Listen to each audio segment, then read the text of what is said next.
Olá, eu me chamo Caio Del Colle, eu sou escritor e roteirista e esse é o Café com o Escritor, um podcast ou videocast em que eu entrevisto escritores e demais profissionais da escrita sobre escrita criativa. A convidada de hoje é a Cláudia Lemes. Ela é uma autora especializada em suspense e mistério. Ela é um dos principais nomes brasileiros desse ramo hoje em dia. E ela é autora de livros como Medeia Morta, que foi semifinalista do Jabuti, Inferno no Ártico, perdão, e Quando os Mortos Falam, que foi finalista do Jabuti também. A Cláudia entende como poucos a arte de se mergulhar no escuro, às vezes literalmente, para você conseguir contar uma boa história. Nesse papo com ela, a gente conversou sobre o processo de escrita dela, ela dá dicas de como um autor pode conseguir ser publicado e como ele pode se divulgar hoje em dia, bem como ela fala sobre a disciplina, que ela não tem pouca, para conseguir escrever. Bem, é isso. Eu espero que vocês gostem. Recomendo que vocês salvem este vídeo em alguma playlist de estudo sua. E é claro, peço para que vocês me sigam, curtam este vídeo, ativem o sininho e compartilhem com algum amigo caso vocês creem que esse vídeo pode ser útil para ele ou ela. Agora, caso você não goste deste vídeo, aí eu peço para que você compartilhe com alguém de quem você não gosta, tá bom? É isso, obrigado, um abraço e até a próxima. Cláudia, eu quero começar fazendo uma pergunta que é muito, muito séria, assim, que se você pudesse ser uma sobremesa, qual você seria e por quê? Eu amo pergunta assim. Eu seria uma sobremesa bem gostosa, que engorda muito, faz mal. Eu seria um brownie, eu acho, que é uma das sobremesas que eu mais gosto, sou apaixonada. Qualquer coisa com chocolate eu seria, mas eu gosto do brownie porque ele é rico, ele é crocante, e ao mesmo tempo ele é macio. Eu queria ser o pacote completo. Eu queria ser um brownie com amendoim dentro, sei lá, castanha, sei lá. Mais complexo do que um simples brownie. Adorei. Eu adoro brownie também e você descreveu de um jeito que realmente é assim, pacote completo, é a experiência completa, sabor, textura, Não é? enfim, com certeza. Enfim, brownie tem que ter personalidade. Exatamente. Mas Tá não uva certo. passa. Não, não, Não, nossa, eu acho não. que eu nunca nem tinha visto isso, gente. Brownie com uva Não, passa. eu descobri da pior forma possível que isso existia, porque eu fui num resort all inclusive. Assim, eu tava mal animada, porque all inclusive, né, a gente se empolga. E aí eu lembro Uhum. que de sobremesa tinha brownie. Gente, era uma torre de um monte de brownie. Eu falei, meu, eu vou me acabar. Eu vou comer uns 15 brownies. E eu fui tão. E aí eu mordi. Aí o que que tá acontecendo, assim? E aí veio aí eu vi que tava cheio de uva passa. E eu pensei, cara, o que que faz uma pessoa deixar o processo dela mais caro, mais complexo, pra pegar uma coisa que todo mundo gosta e fazer uma coisa que quase ninguém gosta, sabe assim? Então foi uma.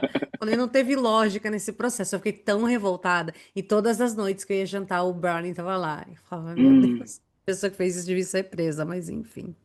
Essa é a é. história. Bom, falando em cadeia, você é uma autora de thriller, mistério, então o crime é um elemento recorrente no seu Hum. trabalho. Eu queria, por gentileza, que você contasse para gente mais a respeito do teu livro mais recente, que é o Medeia Morta, certo? Que saiu pela HarperCollins, né? Ou Depois já não? saiu outro. Tem um Ah, lançamento. Tem um lançamento. É, o Aqueles desculpa. que Enterrei. Não, imagina. Porque acho que tem 2 meses só. Aqueles que Enterrei. É o novo. Veio depois da Medeia. Certo, descreve para a gente, por favor, para a gente ter uma ideia assim do enredo, a sinopse, e ele saiu por qual editora também? Ele saiu pela editora Avec. É uma editora que já publicou vários dos meus livros, assim, vários. E eu tenho uma relação muito legal com a VEC, eles sabem fazer uma distribuição muito boa, eles são muito parceiros, e eles são uma editora que, tipo, tem coragem de publicar umas coisas bem loucas, assim. E não é qualquer editora hoje no Brasil que tem coragem, o pessoal tem muito medo de cancelamento, essas coisas, né? Uhum, Então, eu falei que a VEC, tipo, pro Arthur, né? Eu falei, Arthur, esse livro é pesado, esse livro vai ter um monte de coisa controversa, porque eu ambiento esse livro na pandemia, então não é sobre a pandemia, mas a pandemia faz parte do cenário lá. E com a pandemia, tudo o que aconteceu com ela, né? O isolamento, o negacionismo científico. Então, eu toco de leve nesses temas. Apesar de ser um uhum. thriller, ele brinca com alguns elementos assim. E ele fala sobre outras coisas também. Ele falou, cara, eu super topo, vamos fazer. E lancei o livro faz, como eu disse, né, 2 meses. E ele é uma história que a gente chama de, dentro do thriller, né, dentro, assim, debaixo do guarda-chuva do thriller, né, existem subgêneros. E ele é de um subgênero Uhum, que na gringa eles chamam de domestic noir. Aqui no Brasil eles chamam de thriller doméstico ou thriller psicológico, mas são coisas tão diferentes, né, que são termos que não são apropriados. O Domestic Noir, ele é aquele thriller parecido com Garota Exemplar, né, que acontece no ambiente doméstico, né, e ver toda essa onda de a garota no trem, a garota que isso, a garota que aquilo, são essa, uhum, fazem parte desse, né, desse subgênero que fala, foca no, obviamente, no papel da mulher, e na mulher como um ser ambíguo, não como santa e não como femme fatale, né? Assim, ela é o que ela é, e tudo dentro daquele ambiente da família, dos segredos entre quatro paredes, esse tipo de coisa. Então, ele é basicamente sobre uma personagem, que é a Ted, que acorda depois de um acidente e percebe que os últimos 6 meses da vida dela foram apagados da memória dela. É uma coisa que se chama amnésia retrógrada. E tudo que ela sabia sobre a vida dela meio que tá transformado, porque o que que ela sabia? Que a mãe dela tinha falecido e que ela era filho de um astro do rock aqui do Brasil, dos anos 80 e tal, mas é que ela odiava esse homem que nunca deu atenção para ela e para a mãe dela, que ela nunca tinha conhecido esse homem pessoalmente. Que ela é uma pessoa meio sem grana, uma pessoa com relacionamentos complicados, também não é uma santa, né? E aí, de repente, ela descobre que esse pai dela morreu, que ela ajudou a produzir um documentário sobre a banda. Ela está no documentário conversando com ele, abraçando ele, tendo um relacionamento super legal com o pai dela, um homem que ela sempre odiou, e ela está grávida, ela não sabe nem de quem. E aí, ela herda, com a morte dele, a casa dele, que é uma casa que acabou de ser construída num condomínio em Itu, aqui em São Paulo, que tá ainda. Tinha começado a ser construído também, só tem uma outra casa naquela parte do condomínio, que é separada por um lago, que tem um casal, que é um casal perfeito, que é o César e a Rebeca, e eles são aquelas pessoas que se amam, super bem-sucedidas. Ela tem uma empresa de semijoias online, e ele é um corretor especializado em casas de luxo, enfim. E a única coisa que não é perfeita na vida deles é que eles querem ter um filho e não conseguem. E aí, esses personagens estão presos na pandemia, no mesmo condomínio deserto, naquelas casas que são vizinhas. Esse casal e essa moça. E aí existem outros personagens que também ajudam a movimentar essa trama toda pela frente. Aí todo mundo tem um monte de segredo. E aí essa amizade entre eles, porque na pandemia você meio que não tem a quem recorrer, né? Começa a trazer à tona, desenterrar todos esses segredos. E aí no final, mais perto do final, você começa a ter aí as suas mortes e revelações e confrontos e tudo que eu gosto de escrever. Então, basicamente é isso. Nossa, perfeito. Estou super interessado, querendo ler já. Você mencionou a amnésia retrógrada, certo? Isso. Só uma curiosidade, você precisou fazer pesquisa, assim, para verificar o que é isso? Porque, assim, você é autora de vários livros, e aí eu já quero aproveitar o gancho, assim, para tentar compreender o papel da pesquisa no teu processo criativo, para quando você quer desenvolver enredos, compor personagens e tal, enfim. A pesquisa, eu pegava muito pesado na pesquisa no começo da carreira. Eu achava que eu tinha que saber tudo sobre aquilo, que eu tinha que viver algumas coisas. E hoje eu sou um pouco mais calma, né? Também não é assim, calma. Então, assim, essa pesquisa já me levou no passado a fazer um monte de curso. Eu fiz curso de sexologia forense, eu fiz curso de auxiliar de necropsia, Uau! eu fiz um monte de curso relacionado, enfim, a perícia, a coisas assim. Eu fui pra galeria dar tiro, aprender a atirar com várias armas diferentes. Nossa, eu fiz muita coisa. E assim, obviamente, nem toda experiência foi boa, né? Porque se você vai se meter a fazer um curso de auxiliar de necropsia, você vai ver coisas que você não estava preparado para ver, né? Então, eu sempre fui essa pessoa, né? Então, eu tenho no Inferno no Ártico, a minha personagem tem fobia do escuro, então eu me trancava num quarto escuro até eu ficar com medo, até pegar todas as. Eu era muito de fazer essa pesquisa sensorial, coisas desse tipo. Hoje em dia, eu falo, cara, o que que eu preciso saber para escrever essa história? Né? Então eu faço uma grande pesquisa inicial aí só para saber e para ter ideia também, porque durante a pesquisa, o que que é legal? Não é só para saber mais sobre o que você quer escrever, é para você entrar naquele mundo e ele tá cheio de ideias. Então ele te ajuda no processo criativo também. Então eu faço essa primeira pesquisa, eu falo, beleza, dá para fazer um livro sobre isso? Sim. Nesse ambiente? Sim. Depois que já. Aí eu começo a escrever, eu brinco um pouco. E aí, durante a escrita, você começa a ter que voltar e pesquisar mais coisa. Então, cara, peraí, mas nesse lugar, sei lá, teria esse negócio dessa época? Não sei. Eu preciso saber. Porque eu devo isso ao leitor. Então, eu vou lá. E pesquiso, desculpa, às vezes a pesquisa faz você ter que mudar um pouco de caminho, porque não tinha, não era possível. Você fala, ai meu Deus, então como é que eu vou resolver esse problema? E também essa é uma parte que eu particularmente acho muito gostosa, de resolver problemas que aparecem, porque você se força a pensar, enfim. E a da amnésia, obviamente, eu fiz bastante pesquisa sobre memória em si, descobri um monte de coisa louca sobre memória. Uma das coisas que mais me assustou é a quantidade de pessoas, por exemplo, inocentes que estão presas por causa de testemunhas oculares. E testemunha ocular é uma coisa que a gente não pode confiar em momento algum, porque o que a gente tem na memória é um processo de registrar o que a gente está vendo, né? Gravar e depois recuperar. E nesse processo muita coisa se perde e a gente cria muita coisa que não estava lá, que influencia, a gente edita as nossas memórias. Né? E o que é mais assustador, eu assisti uma palestra online de uma mulher que ela explicou que não é só a gente que edita nossas memórias, mas ela é que nem uma página da Wikipédia. Outras pessoas podem editar as nossas memórias também, baseado no que elas vão falando, isso vai entrando na nossa cabeça. Então, a gente não pode confiar 100% no que a gente lembra.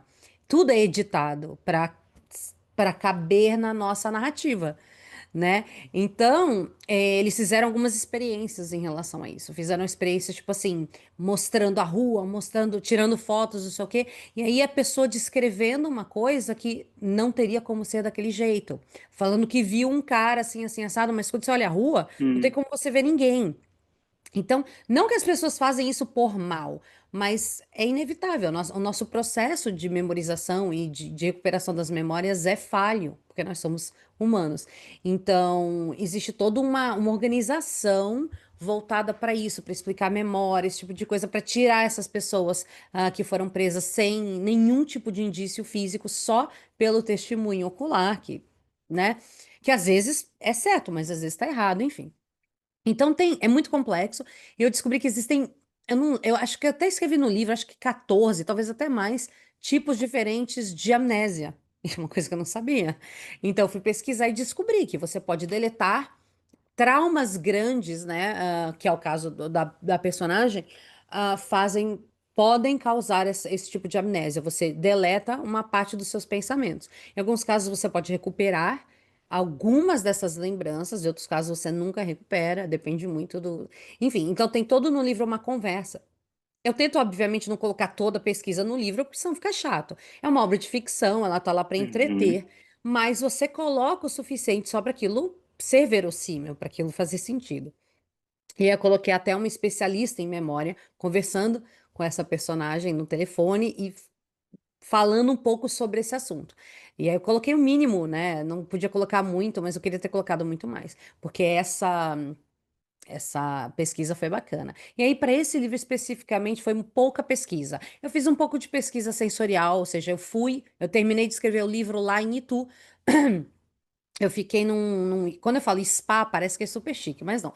Eu fiquei num spa que é meio uma coisa meio no meio do mato mesmo. Você fica Uhum. sozinha, isoladinha, num chalézinhos, no meio do mato. E era isso que eu queria, porque essa é a vibe do livro. Então eu terminei de escrever lá, né? Fiquei alguns dias lá, no meio do mato, sozinha. Apareceu um monte de bicho no quarto, aquelas coisas doidas do mato. Mas me ajudou a entrar, né, na vibe, enfim.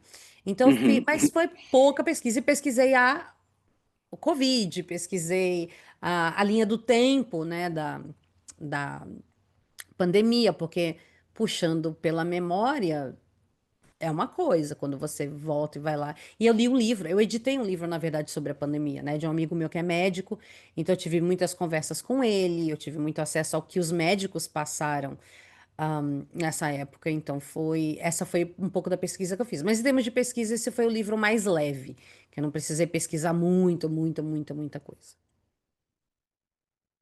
Caramba, você realmente mergulha. Olha É, só, que é, ótimo isso, que ótimo isso. Eu acho que as suas experiências, né, eu acho que elas por si só rendem mais um livro, hein? é. Ah, não, isso é verdade, isso é verdade. É, Tem muita história de bastidor que é interessante, sim. adoraria saber de algumas, hein? É, Quanto tempo você é, tem? Eu conto várias. eu acho que tem que ficar para outro dia, É, querida. vai ter que ser.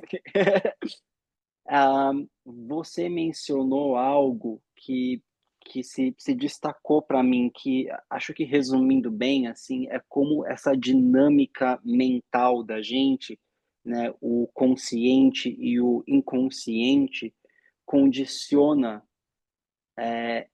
cada ser humano, a nível do individual mesmo, a ter um thriller psicológico dentro de si mesmo.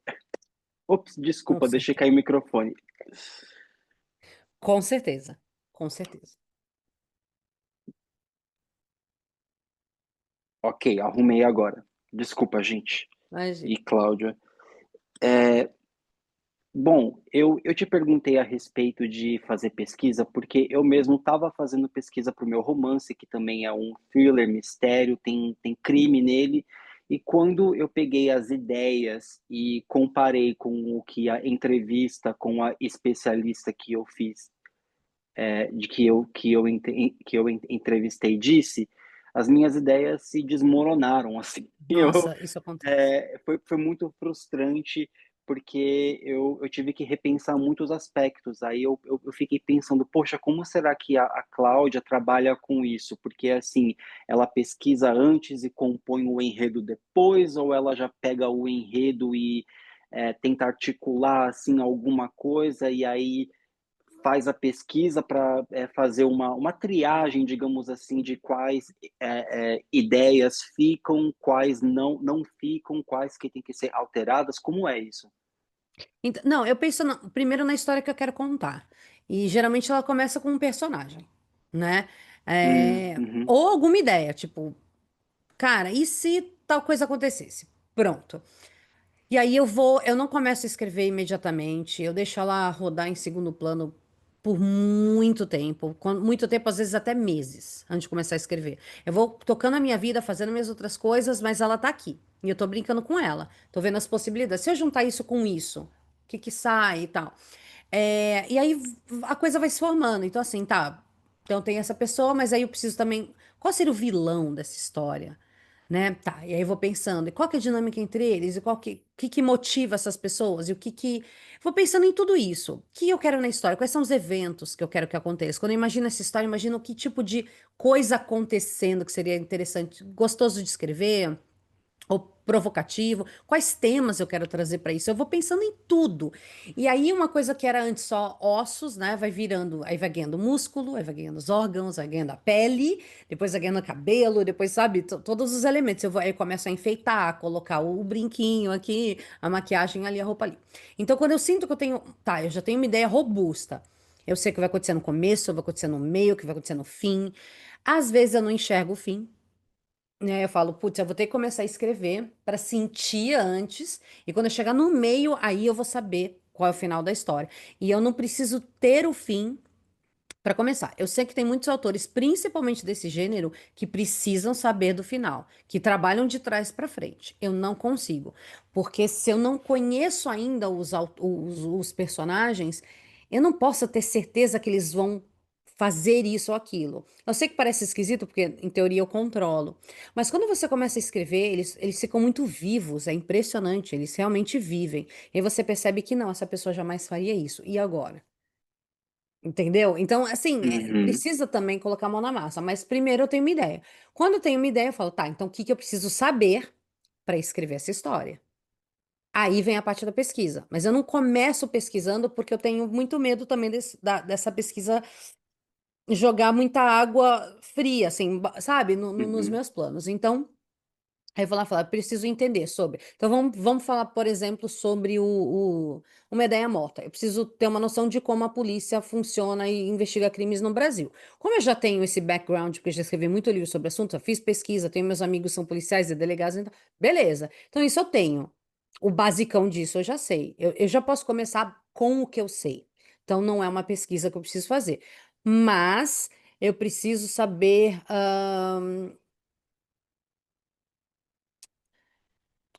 Eu tô tendo lembrado uma ideia. Ah, tá. Aí eu precisava saber um pouco. Tem uma questão muito técnica lá sobre osso e DNA. Uhum. Isso eu não sabia de nada. Então isso eu vou ter que saber mais. Ahn, Tinha algumas coisas sobre, enfim, coisas pequenas aqui e ali, detalhes que eu não sabia. E aí eu sabia que eu queria fazer homenagem a muitos livros de suspense policiais. Eu falei, tá, então quais livros eu vou homenagear? Né? Aham. Então precisava saber uma coisa bem técnica, duas coisas técnicas, uma sobre eu precisava acabar com o corpo deixando só os ossos. Então, eu falei, como é que eu vou fazer isso? E descobri que tem uns besouros que comem cadáver, a carne do cadáver. Eu falei, tá, então eu vou, né? Então, coisas pequenininhas assim. Preciso disso, bora. E eu começo a escrever. E aí, no meio, vai começar a aparecer uma duvidazinha aqui e ali, né? Então, sei lá, se eu tivesse que. Tudo bem, depois que os besourinhos comeram o. Como é que eu limpo esses ossos? Eu uso qual substância? Sabe umas coisas assim? E o legal do escritor é que ele tenha muito amigo em muitas áreas diferentes.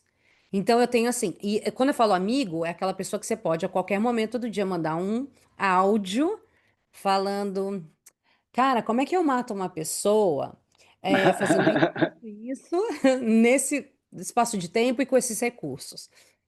Então eu tenho amigo advogado, um monte, eu tenho amigo policial, eu tenho amigo médico. Então amigo em funerária. Então, essas coisas ajudam, sabe? Porque eu posso tirar dúvidas sem Aham. passar 4 dias pesquisando e ainda correndo o risco de colocar uma resposta errada lá. Então, essas coisas, sabe? Então, aí eu vou pegando. Agora, a gente também tem que saber a hora de não seguir muita pesquisa, porque, querendo ou Hum. não, são obras de ficção. Então, algumas liberdades a gente pode ter sim. Elas só não podem ser muito extremas, né? Então você não Sim. pode basear toda a teoria de alguma coisa em uma coisa que hum, é muito frágil. Isso não. É, Enfim, então, de novo, eu começo a escrever quando eu sei o que eu preciso saber para começar a escrever. Eu não pesquiso tudo antes de começar, senão eu nunca começo. Eu nunca começo, entende? Então aí eu vou, já Sim. começo. Aí quando chega naquela parte, tá. Eu não tenho certeza se isso é verdade. E aí eu corro atrás de saber se é verdade ou não. Se não for e não tiver como flexibilizar um pouquinho isso, aí eu vou ter que recalcular a rota. Então é um pouco assim, sabe? É um processo muito de ir e voltar, ir e voltar. É, E é aquela coisa, é um pouco organizado e é um pouco caótico. E eu acho que o processo criativo tem que ter dos dois. Se ele tiver só caótico, não vai dar certo. Se ele for só organizado e não tiver nenhuma paixão e nenhuma criatividade, nem fogo lá, também não vai. Ele vai ficar um livro sem alma também. Ele não pode ser só técnico, né? Enfim. Entendo. Então é um pouco você. Quando você faz isso há muito tempo, você começa a confiar mais que vai dar tudo certo no final, porque você já chegou até o final várias vezes, né? Então você começa a confiar mais nos momentos de bloqueio, nos momentos de. Nossa, e se eu fizer uma coisa completamente diferente? O Inferno no Ático começou com uma premissa que eu queria uma policial, uma detetive se apaixonar por um assassino em série. Depois do ato um, eu falei, cara, isso nunca ia acontecer. Essa personagem nunca faria isso. Sabe assim? É, não tem como, não tem como. E aí eu mudei toda a premissa e o livro deu super certo. Então você tem que se permitir também recalcular a rota, eu acho, sabe? Não seguir os seus planos tão certinho às vezes. Entendi. É, caramba, muito interessante isso tudo, né? Realmente, pesquisa é uma coisa que pode reorientar todo o processo criativo da gente, né? Você estava falando algo que eu achei muito interessante, que é assim, sobre escrever sabendo como tua história termina, né? Então, assim, segundo a minha experiência, assim, a partir de conversas com escritores, entrevistas, né, para o canal aqui, e da minha vivência com o roteiro para cinema, TV, Sim, no mundo do roteiro de cinema, TV, que é um mundo assim que envolve mais grana, tem uma estrutura ah, empresarial muito forte, assim, né? e muita gente envolvida, né? Sim, sim. Então, no meio do audiovisual, as pessoas tendem a trabalhar já sabendo como aquela história termina. Isso é crucial, você tem que saber quando você faz o teu pitch, Uhum. né? Isso é super importante. E aí, na literatura, por outro lado, eu noto que assim as pessoas elas parecem que começam a escrever sem essa preocupação e deixa a história, que é um bicho vivo, né? E assim guiando você, né? Não adianta você ah, tentar pôr uma camisa de força, digamos assim, porque a história ela ganha vida própria. E isso é muito legal, é muito estranho também, mas enfim, creio que olha, para mim pessoalmente, eu acho muito importante eu saber como termina, para aí sim eu conseguir pensar numa estrutura bacana, sabe? É, e, E tem tipo, gêneros que você tem que saber. Se você vai escrever aham, dentro do policial um how done it, por exemplo, você precisa saber exatamente cada segundo do crime que foi cometido, porque a sua trama inteira é guiada por essa pergunta: como isso aconteceu? Então, não vai ter jeito. Agora, se você está escrevendo algumas outras coisas, eu acho que você pode brincar muito mais. Sabe, assim, você pode se permitir dar umas viajadas de vez em quando, e, enfim, né? Ir e voltar, e ir descobrindo a história enquanto ela é escrita. entendi. Só uma curiosidade minha, assim, né, que eu sempre, tipo, pergunto também, porque eu acho que esse processo, ele é muito curioso, ele é muito misterioso. Como que ideias surgem, né?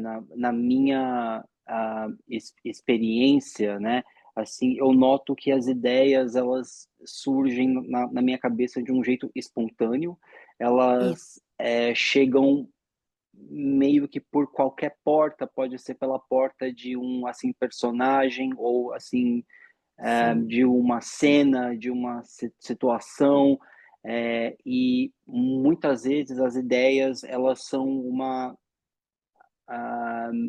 elas são uma mistura assim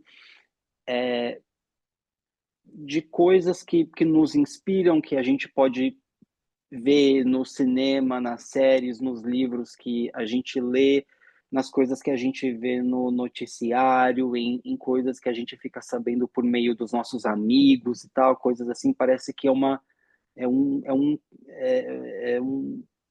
tipo, parece que as ideias, para mim, pelo menos, elas se destilam, né? desse conjunto das coisas, assim, sabe? Então eu queria saber como é contigo também. É exatamente isso. Essa é uma das perguntas que eu acho que pelo menos 3 vezes por semana, há 10 anos, alguém me pergunta isso. Como é que você tem suas ideias? Eu recebi, eu respondi isso ontem e eu respondi, bom, saindo daqui, eu vou para uma entrevista que eu sei que eu vou responder. Sabe assim? Todo Uhum, mundo pergunta, mas é a única pergunta que não tem resposta, porque como é que você explica de onde vem uma ideia? Ela não vem, né? Sabe assim, é como você falou, ela, pum, ela pipoca na sua cabeça, do nada. E é o que você falou, tudo é uma ideia, tudo inspira ideias. Então, às vezes, você tá, cara, é só deitar a cabeça pra ir dormir, né? Sabe? Você, uhum. aí começa, e se você escrevesse uma história sobre tal coisa? Você fala, ai meu Deus do céu, eu preciso dormir, não posso pensar nisso agora. Aí você tá lavando louça, tomando um banho. Toda vez que a sua cabeça meio dá uma desligada, começa a aparecer um monte de. Parece que essas ideias estavam só esperando você respirar para elas aparecerem. E é isso que você falou. É uma música, é uma pessoa que você viu fazendo um gesto, é uma piada que você contou. Você viu cartaz de um hambúrguer, então você faz uma piada e fala, "Ah, nossa, nasce uma ideia." E eu acho que a pessoa criativa, ela começa a brincar com essas ideias, mas a experiência faz você descartar essas ideias, né? Tipo, olha, isso não vai dar liga, isso não vai dar certo. Deixa quieto. E não ter medo também de se despedir de uma ideia. Porque senão você fica doido, né? Então, assim, pegar, isso daqui é sólido. Dá pra eu correr com isso, dá pra eu pegar isso e ver até onde eu chego. E aí você se permite dar espaço e brincar, e dissecar, e abrir, e cheirar, e provar essa ideia e falar, tá, aqui tem potencial para uma história. E aí você começa a colocar os outros elementos e aí você vê até onde isso vai. Mas geralmente muito cedo eu já percebo, putz, isso vai dar certo. E muitas vezes o pessoal pergunta isso, né? Como é que você sabe que vale a pena investir tempo numa ideia que ela vai se transformar num livro? E eu sempre falo assim, cara, tem uma coisa que às vezes a gente esquece. E aconteceu comigo esses dias. Eu tava me forçando a escrever uma coisa, fazer uma pesquisa de uma coisa que não me interessa, que eu não gosto, que eu acho um assunto que eu acho chato, só pra encaixar uma ideia dentro de um livro. E uma hora eu parei e falei, cara, não tá sendo divertido. Eu não quero escrever sobre isso. Eu sei que se eu escrevesse sobre isso, eu ia ganhar muito espaço na mídia. Eu sei que muita gente ia querer falar comigo. Eu sei que o livro ia ganhar muita visibilidade, mas eu não quero escrever sobre isso. E aí é muito libertador quando você fala assim: então deixa essa ideia morrer. Deixa essa ideia morrer, sabe? Eu acho que você tem que estar curtindo muito o que você está fazendo. Nem sempre é divertido, é trabalho árduo, é difícil, mas em algum nível você tem que ter interesse pelo que você está escrevendo. Então, se chega um momento que eu começo a falar, nossa, eu perdi total o tesão por essa história. Pra que que eu vou continuar? Ela não vai me deixar rica. Eu tô no Brasil. Nenhuma história vai me deixar rica. Você sabe assim? Ela não é o que eu chamo de o meu ganha-pão. Porque eu não sobrevivo dos meus livros, necessariamente. Também não posso ser injusta, até certo ponto, sim, é minha profissão, mas assim, eu tenho outras coisas. Eu tenho uma outra base aqui. Então, se eu escrevo de uma forma muito livre, sabendo que ela não precisa ser necessariamente comercial. Ela não precisa ser necessariamente assim ou assado, ou que as pessoas querem ler. Eu escrevo muito pra mim, sabe? Assim, tipo, Uhum, essa história que eu quero escrever. Ah, o povo não vai gostar. Ah, isso não é problema meu.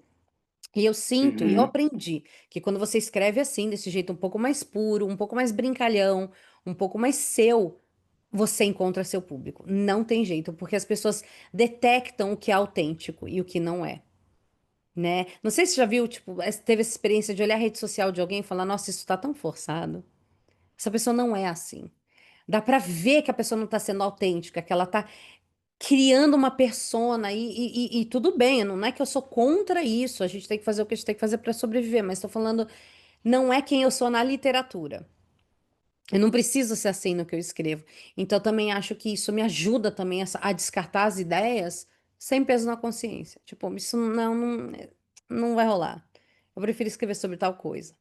Entende? E isso é muito bom, isso é Sim. muito libertador. Eu acho que isso só nutre a sua criatividade, o seu processo e tudo que você faz, assim. Eu acho, a minha experiência mostra isso, né? Hoje, talvez daqui a 10 anos, tipo, eu faço isso há 13 anos. Talvez daqui a 10 anos eu vou ter uma, não sei, uma outra opinião, talvez, mas eu acho que não. Acho que não. Aparentemente você é super produtiva.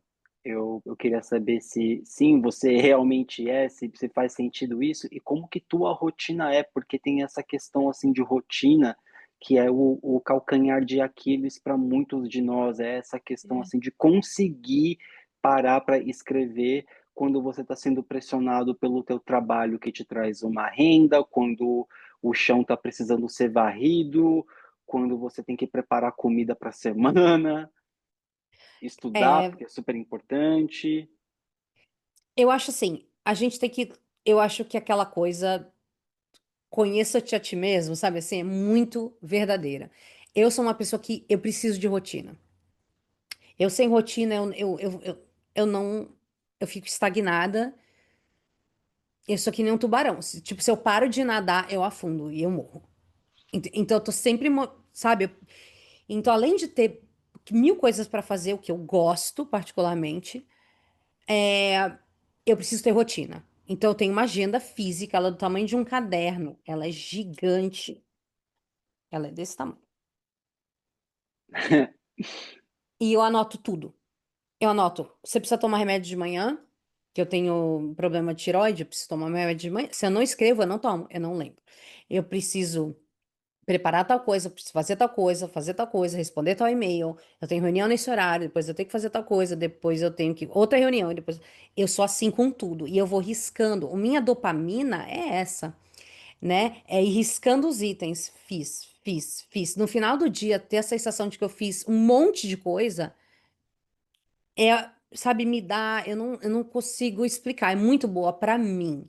Então, eu sou uma pessoa meio que, hoje, obviamente, já fui, né? Mas hoje eu sou uma pessoa sem vícios, eu parei de fumar faz muito tempo, eu praticamente não bebo, eu não faço, sabe assim, porque eu não sou viciada em joguinho, em redes sociais, em nada. Porque a minha dopamina é muito isso, as tarefas que eu tenho que fazer. E eu sou. Então, assim, qual que é a configuração aqui? Eu sou mãe de três filhos. Eu não tenho rede de apoio, não tenho família. Eu tenho um primo na cidade onde eu moro. E meu marido trabalha em outra cidade. Significa que durante o dia, se acontecer alguma coisa, sou eu. Não tem um Uhum. step, não tem um backup. Ai, você pode ir lá buscar fulano na escola? Não, se acontecer, sou eu, sempre. Então, eu sou, que nem você falou, preparar a comida da semana. Domingo é dia de fazer compra, é dia de preparar a comida para semana. Eu já faço, cara, eu faço branqueamento dos legumes, de tudo, assim. Eu deixo tudo nas porções certinhas, porque eu tenho que fazer isso. Se eu não me organizo, nada funciona. Aí, eu sou ghostwriter. Nos últimos 5 anos, eu escrevi 25 livros como ghostwriter. É 5 livros Uau! por ano. 5 livros por ano para um cliente. Então não é escrever o que eu quero do jeito que eu quero. É escrever exatamente na voz do outro que o outro quer que eu escreva. E isso envolve pesquisa, envolve entrevistas. Então, todo dia eu tô nisso. Fazendo entrevista, anotando o que a pessoa fala, gravando a entrevista para poder ouvir depois. E aí a pessoa vai falar sobre tal assunto, às vezes eu tenho que complementar. Então, eu tenho que fazer minha pesquisa também. Eu sou leitora crítica. Eu faço pelo menos 5 leituras críticas por mês. Pelo menos. Esse é o mês mais parado do ano. Eu já não tenho agenda para esse ano, agora só para fevereiro do ano que vem. E sempre de romance, raramente é conto. Hoje eu peguei um Uhum. conto, mas é raro, quase sempre são romances, são narrativas longas. Eu sou mentora, eu tenho uma mentoria coletiva, que eu tenho que preparar aula toda semana e material extra e fazer minha pesquisa. E eu sou mentora de. Agora eu tô com 6 mentorados individuais. O que que significa? Que todos os dias eu tenho que conversar com essas pessoas. Como é que tá o livro? O que que você precisa de mim? Cláudio, eu vou te entregar dia tal para você ler, para você me dar um parecer. Vamos marcar a entrevista dia tal. Eu dou meus cursos, tenho 4 cursos Um é de escrita, um é de marketing para escritores. Nossa, enfim, tem todos lá. Enfim, não vou ficar falando, fazendo essa autopromoção porque eu não gosto disso, mas assim, tem os cursos, então tem que administrar esses cursos. Entrou pessoa nova, tem que convidar a pessoa para o grupo. Ah, tem grupo de. Tem o curso de Ghostwriter também. Enfim. E aí, dentro desses grupos, dos cursos, todo mundo tem dúvida. Então, todo dia eu tenho momentos que eu tenho que parar e tirar a dúvida dessas pessoas. E aí, eu tenho os meus livros, que sempre ficam por último. E várias outras coisas que eu faço. Eu edito o livro de fulano, eu dou parecer, aí eu tenho, que nem agora, eu sou a jurada do TikTok para esse Livros do Futuro. E esse tipo de trabalho acontece com muita frequência.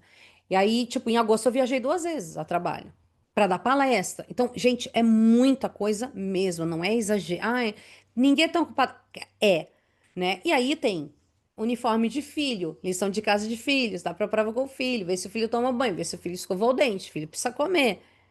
Aí a filha adolescente, ai mãe, não sei o que, não sei o que. Nossa, até esqueci de fazer o Pix dela hoje, pra ela comer na escola. É isso, é o caos o tempo todo, sempre, sempre, sempre, sempre. Então, se eu não me organizo, esquece, eu afundo, não tem como. E toda uma estrutura, é muita pessoa que afunda junto comigo. Sim. Então, o que eu faço para escrever? Eu não tenho rotina de escrita. Eu não acho que isso é uma obrigação. A Agatha Christie não tinha uma rotina de escrita, e se a gente tem um modelo de sucesso, pelo menos comercial, é ela, né? Sim. Porque eu não gosto de perder tempo. Então, por um lado, eu pratico todos os dias a escrita, porque alguma coisa eu estou escrevendo, né? Como ghostwriter, eu escrevo praticamente todo dia. Ou estou estudando escrita para preparar meus cursos, preparar as mentorias, e todo dia eu estou lendo pelo menos um livro por dia. A trabalho eu leio pelo menos um livro por dia. Então, o trabalho, o ofício do autor, digamos assim, eu estou exercendo todo santo dia, o dia inteiro praticamente. Agora, a escrita mesmo, eu vou sentar, eu vou escrever essa cena. Isso é de vez em quando. Então, eu tô com o livro aqui na cabeça, com as ideias. Eu sei que em outubro eu vou começar a escrever ele. Enquanto isso, eu tô só pesquisando, planejando, fazendo escaleta, brincando com uma ideia aqui, outra ideia ali, vendo. Brincando. Nome do restaurante que o personagem frequenta. Brincando. Em outubro eu vou começar. Aí eu geralmente escrevo todo dia. Se eu não consigo escrever todo dia, uma horinha aqui, outra hora ali, aí eu pego tipo um sábado. Aí a molecada vai pro cinema, não sei, aí eu sento e escrevo umas 3 horas seguidas, né? E eu escrevo rápido, porque tá tudo tão fresquinho aqui, já tá tudo tão pronto, que eu não paro e Uhum. tenho muita dúvida, não tem muito bloqueio criativo. Então eu vou, e aí em um mês, 2 meses, no máximo três, um livro inteiro tá pronto. Então, e eu descobri que esse processo funciona pra mim, né? Tem gente que não, se não escrever todo dia, nem se considera um escritor. Eu acho isso muito besteira, assim, muito besteira, né? Mas cada um tem o seu jeito, assim. Mas eu tento falar para as pessoas assim, cara, se você não tem uma rotina de escrita, não esquenta a sua cabeça, sabe? Quem tem 3 filhos tem uma rotina de escrita? O Stephen King, tá? Mas aí a Tabitha King estava cuidando dos filhos dele, sabe assim? Então, assim, não Sim. se cobra isso. Não é isso que transforma você num escritor ou não. O que transforma você num escritor? Se você escreve e publica. Porque ser escritor de gaveta também não adianta. Você ficar 10 anos, aí eu escrevo, sou escritor. Legal, o que você publicou? Ah, nunca publiquei nada. Porque muita coisa sobre a sua escrita e o mercado e o seu leitor você só descobre publicando e publicando periodicamente. E exige Entendi. coragem. Publicar exige coragem. Mas você tem que fazer isso. Tá, Tem que fazer entendi. isso. Como que um novo autor ele pode se inserir nesse mercado? Porque tipo, o mercado editorial brasileiro, e eu suponho que assim no mundo todo as coisas são assim, você tem pilhas e pilhas e pilhas tipo, como chama? De manuscritos Sim. que enviam para os editores, que os editores ainda vão ter que parar para ler, para avaliar, eles recebem pareceres de pareceristas, eles, bom, tem os agentes também que, à sua maneira, podem ter uma agenda muito cheia e muita coisa para ler também. Como que se fura essa bolha? Como que se fura essa bolha? Você tem que chegar no prédio de uma escritora e tem que ficar, tipo, gritando, protestando, batendo panela. Às vezes parece que a gente tem que fazer isso para que deem para a gente só 2 minutos de atenção para você fazer seu pitch de uma maneira bem ágil, assim, para ver se pelo menos alguma coisa se mexe, assim, né? Uhum. Bom, as coisas mudaram muito no sentido que antes você tinha os gatekeepers, você tinha aquela turma que eram os grandes editores, e se você não arranja um jeito de chegar até eles, você não vai ser publicado. Mas isso é o passado. Hoje em dia você não precisa de uma editora para nada. Essa é a verdade. Porque você tem a Uhum. internet, a rua mais movimentada do mundo. Então, assim, por um lado, nunca foi tão fácil, porque com R$ 0 você publica um livro na Amazon. Ao mesmo tempo, nunca foi tão difícil, porque todo mundo está competindo por atenção, né? Então, como é Sim, que você. Peraí, se tá todo mundo fazendo assim, olha pra mim, ninguém vai ver sua mão levantada, porque tem 500 bilhões de mãos levantadas. Então, em primeiro lugar, eu brinco muito com. Que eu falo que é aquela frase do filme Gladiador, que ele fala: vença a multidão, a audiência, a plateia, e você vai conquistar a sua liberdade. Vença não, né? Win, né? No sentido de conquistar. Então, conquiste o público e você vai conquistar a sua liberdade. Eu acho que para o autor é muito disso. As pessoas estão mirando na editora, eles tinham que mirar no leitor. Porque antes a editora era o intermediário entre essas, né? O leitor tá aqui, o autor tá aqui. A editora é que vai pegar você, fazer o processo, distribuir você para esse pessoal. Hoje, a internet faz isso. As redes sociais fazem isso.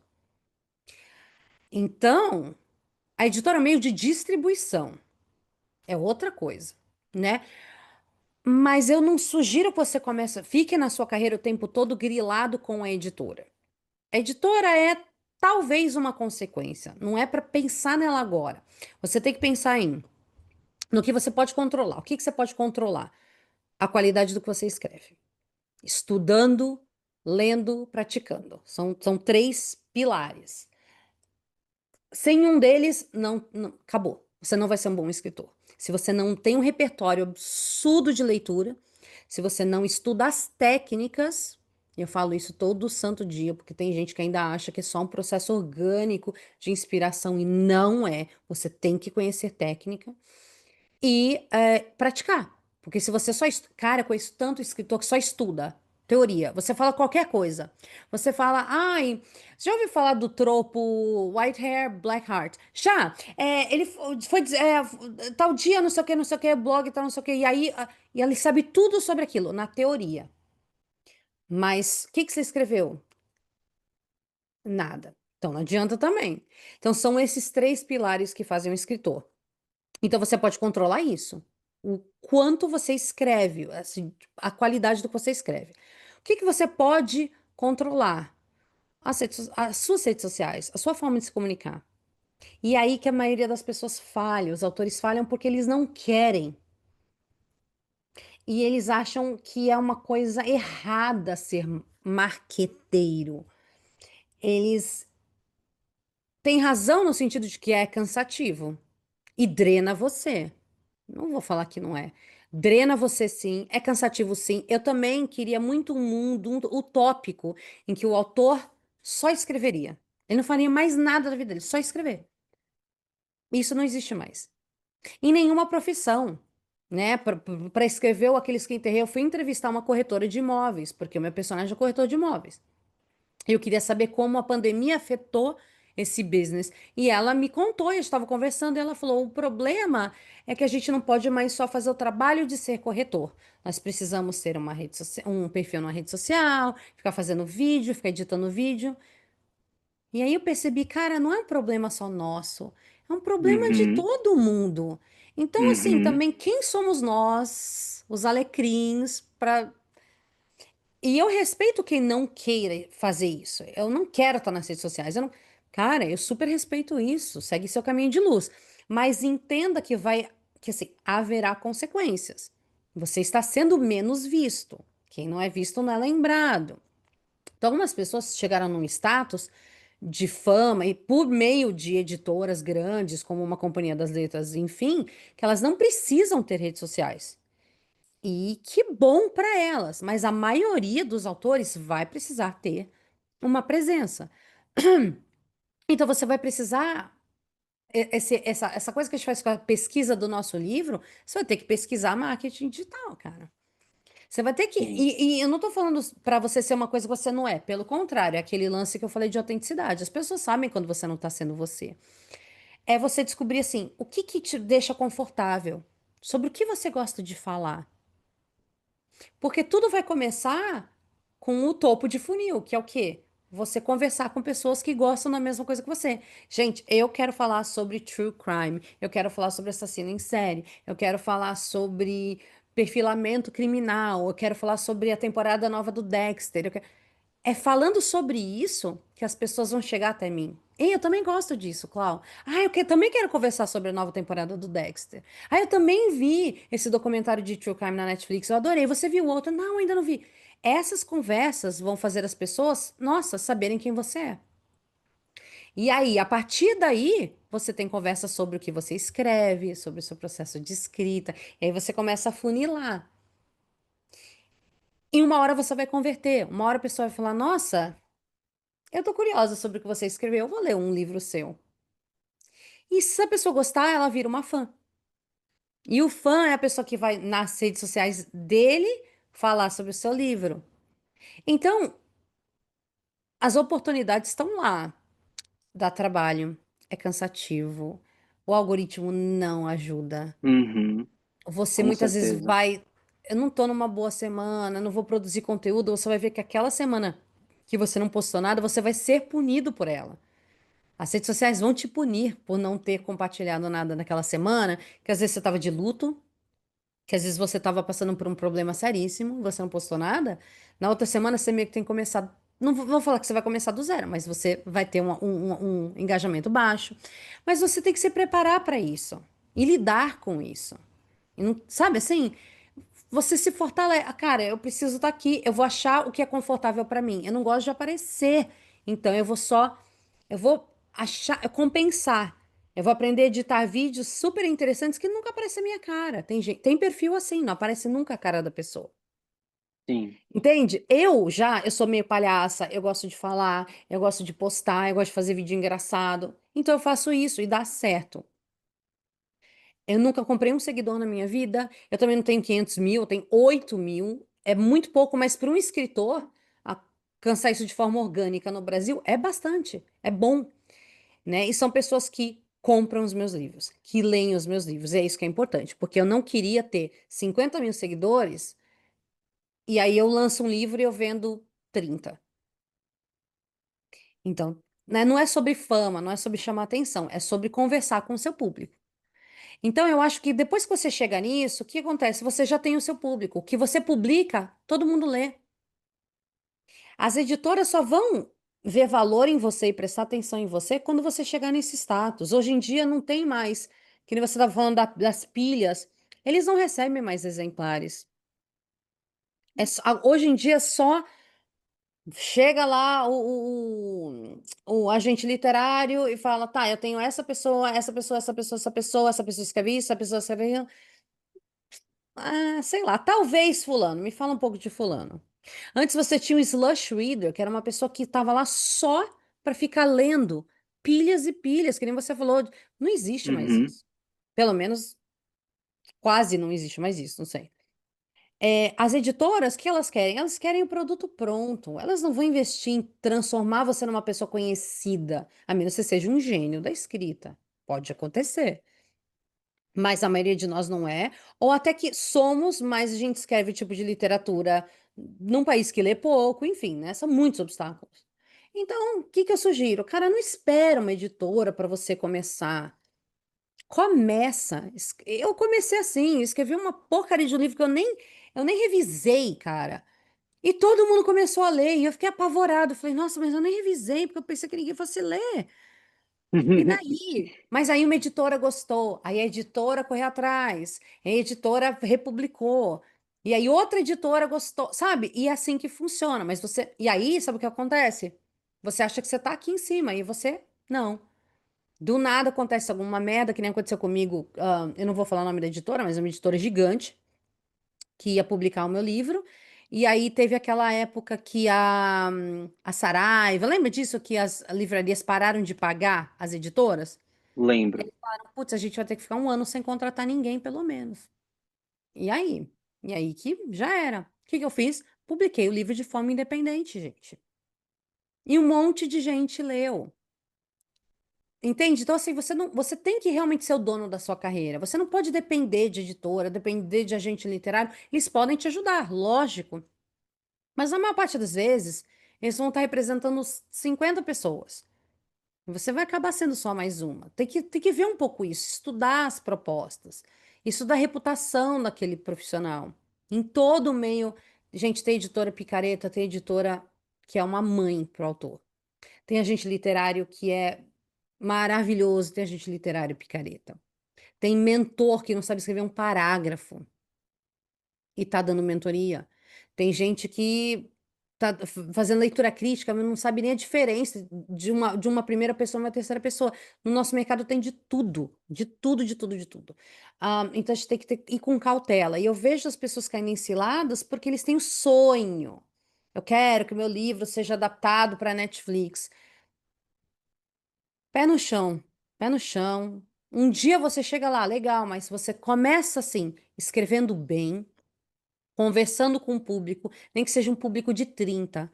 São 30 pessoas genuinamente interessadas em você. E essa audiência vai Sim. crescer se você Uhum. for conversando com eles, se você, sabe? Então é muito assim, não tem atalho. Se é atalho, é roubada. Tá fácil demais, é roubada. Eu já vi contratos. Eu falei, gente, não é Entendo. possível que alguém teve coragem de digitar esse contrato. E as Nossa. pessoas assinando, ai, Cláudia, eu ia assinar. Eu falei, meu Deus, você ia assinar esse contrato? Mas faz um pacto com o demônio, é mais fácil, sabe assim? Você dá menos em troca, sabe assim? É só sua alma. Aham. Olha, olha, olha o que as pessoas estão exigindo de você. Então, é um meio complicado. Eu sempre digo, conversa diretamente com o seu leitor, usa as redes sociais. Escreve e publica o tempo todo. Todo ano lança um livro. Então, a gente fica 6 anos sem lançar nada e fala: Nossa, meu público esqueceu de mim. Nossa, por que será? Seja você mesmo, mas, porra, esteja lá, tenha uma presença, faz as pessoas descobrirem quem você é. Hoje, é assim, não é fácil, mas é totalmente possível. Sem você depender da chancela de alguém na editora tal. E uma hora, se você estiver fazendo isso bem e consistentemente, a editora vai olhar para você e vai atrás de você. Mas esse não deve ser seu objetivo. Quem mira no sucesso nunca atinge o sucesso, né? Essa é a verdade. Você tem que mirar em escrever com paixão o que você quer escrever de forma autêntica, de forma honesta, e encontrar seu público. Acabou. O resto nasce disso. Nossa, eu levei 40 minutos para responder, né? Mas é porque a Fica pergunta é tranquila. complexa. Sim. Ah, bom, acho que sonhar é uma coisa que a gente tem que fazer, mas lembrar de viver no assim presente também é algo Ah, tão isso, é isso. importante quanto, né? Você tem tempo para uma última pergunta? Claro, pode falar. Eu quero saber mais a respeito da tua formação como leitora e autora. Quais autores ou, assim, por que não também, né, filmes e séries, assim, compõem a sua sensibilidade, o teu manancial criativo? Você lê jornais, revistas, você é xereta, você fica ouvindo conversa dos outros na fila do supermercado, assim? Eu comecei a ler super novinha. Com 6 anos aí eu já era leitora compulsiva, né? E minha mãe era professora. E na minha escola, dentro da escola, tinha uma livraria pequenininha, era uma salinha, mas vendia bastante livro, assim. E a minha mãe liberou para eu ir lá e comprar livro quando eu quisesse, assim. E eu não sei nem como ela conseguia pagar, porque ela era professora, assim. Mas para ela era importante, né? A leitura era importante da minha família. E aí eu lia muito, e aí eu podia ir lá, de vez em quando eu comprava uns dois, três livros e lia. E, lógico, o Gibi da Turma da Mônica, né? Então eu acho que eu li uns quatro por semana, porque eu lembro que tinha, na esquina lá de casa tinha uma banca, eu ia lá e ela comprava os gibis, eu lia muito. E eu não sei por quê, eu não sei de onde nasceu isso, eu não sei, não tem explicação, mas eu sempre gostei mais dos livros e dos gibis de terror, sempre. Então eu gostava mais do Penadinho, na Turma da Mônica, e um dos dos livros que mudou a minha vida, eu já lia muito assim, sobre monstros, sobre bruxa, eu gostava desses. Mas um dos que mudou tudo foi o Pequeno Vampiro, que era uma série de livros, tinha muito, tinha A Viagem do Pequeno Vampiro, o Pequeno Vampiro no Sítio, A Mudança do Pequeno Vampiro, enfim. E eu era obcecada pelo Pequeno Vampiro, obcecada pelo Pequeno Vampiro. E eram livros grandes para criança, mas eu devorava, assim, devorava. Aí acabava, aí a minha mãe comprava o outro da série, enfim. E aí eu sempre li, aí a adolescência eu descobri Stephen King, aí eu descobri a Anne Rice, e aí mudou, aí já foi outra fase. Mas eu sempre li de tudo. Eu não, como não tinha rede social, não tinha essa coisa de assim, quais são seus gêneros preferidos. Não tinha isso, você meio que lia tudo. Então eu lia tudo. Então eu lia desde os clássicos até ficção científica, eu lia fantasia, eu lia horror, eu lia de tudo.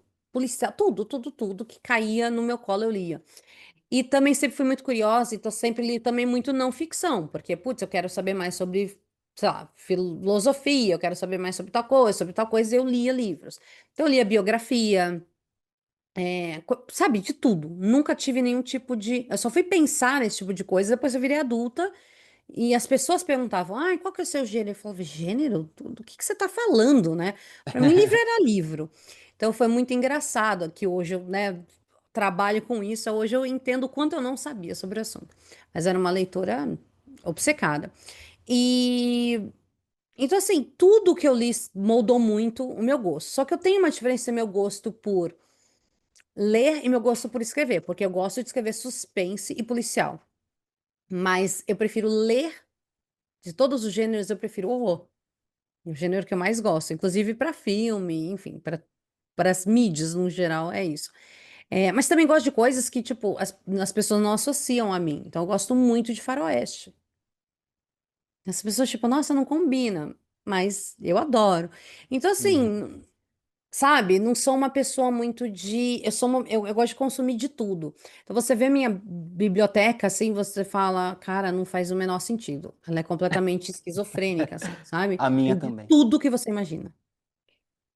E eu não acho isso ruim, assim, pelo contrário, sabe? Eu gosto disso porque você não pode só ler o gênero que você escreve, só você fica sempre numa bolha das mesmas ideias, dos mesmos enredos.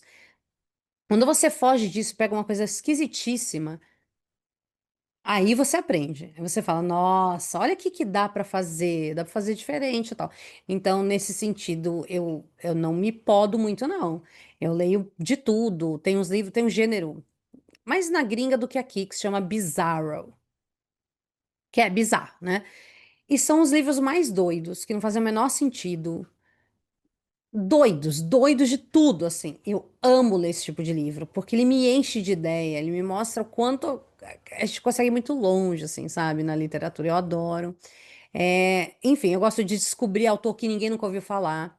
Eu descobri uns 2 anos atrás uma autora, uns 2 ou 3 anos atrás, acho que três, chamada Violet Levoix. Ninguém nunca tinha ouvido falar dela. E aí eu li um livro dela e fiquei obcecada por ela. Mandei um e-mail. Não, acho que eu. Nas redes sociais. Acho que marquei ela nas redes sociais, alguma coisa assim. E ela veio falar comigo, a gente começou a trocar e-mail.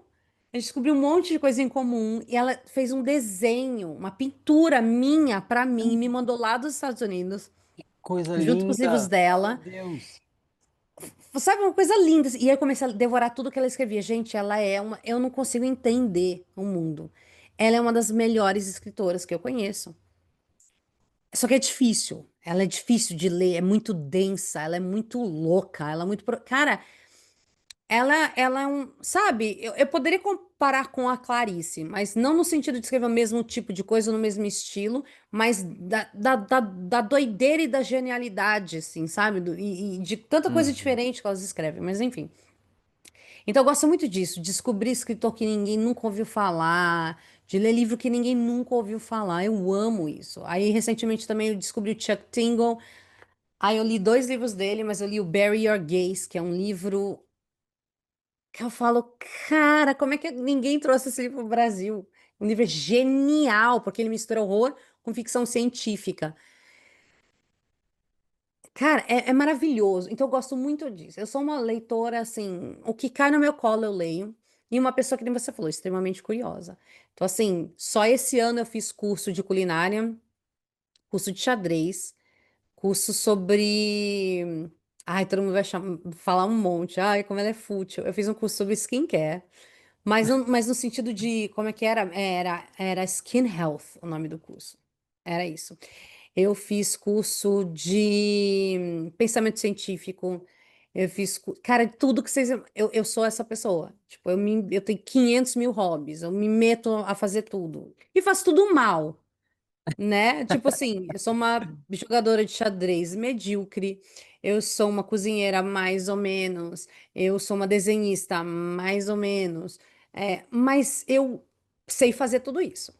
Melhor do que a média, digamos assim, da a pessoa que, sabe, nunca fez, não faz, não tem interesse. E, cara, eu acho que isso serve muito à minha escrita. Muito. Muito mais do que uma pós. Muito mais do que um mestrado, talvez. Que é coisa da vida real, de viver a vida real, de sair, de ter experiências doidas, sabe? Ai, Cláudia, vamos fazer tal coisa? Vamos saltar de paraquedas? Vamos. Eu sou essa pessoa. Vamos. Sabe assim, ai, vamos no cemitério visitar falando, vamos. Nem sei quem morreu, mas vamos no velório, porque é lá que eu observo as pessoas, é lá que eu tenho experiências que eu posso replicar sabe? Vamos aprender a fazer vela? Sei fazer vela, sabe? Vamos aprender a mexer com barro, fazer cerâmica. Sei fazer cerâmica. Vamos pintar? Sei pintar. Sabe? Então, isso é legal, porque são Aham. ferramentas, né? São ferramentas e você sempre usa, de uma forma ou outra você usa na sua escrita.